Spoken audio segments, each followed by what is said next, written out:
ভাগ্য এমনই এক জিনিস, সবার কপালে ভাগ্য জোটে না।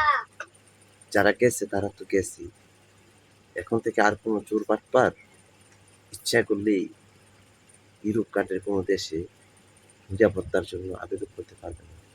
কারণ ইউরোপীয় ইউনিয়ন এশিয়া মহাদেশের তথা পার্শ্ববর্তী দেশগুলোতে বাংলাদেশ সহ 7টি দেশের নাগরিকদের জন্য নিরাপদ আশ্রয় মনে করছে এবং বিবৃতি দিয়েছে। এখন থেকে বাংলাদেশের আর কোনো চোর বাটপার কোনো দেশে নিরাপত্তার আবেদন করে পার পাবে না। তারা ওইখানে গেলে ইনস্ট্যান্ট ধরা খেয়ে যাবে। তাই সাবধান, আর বাঁচার চেষ্টা করবেন।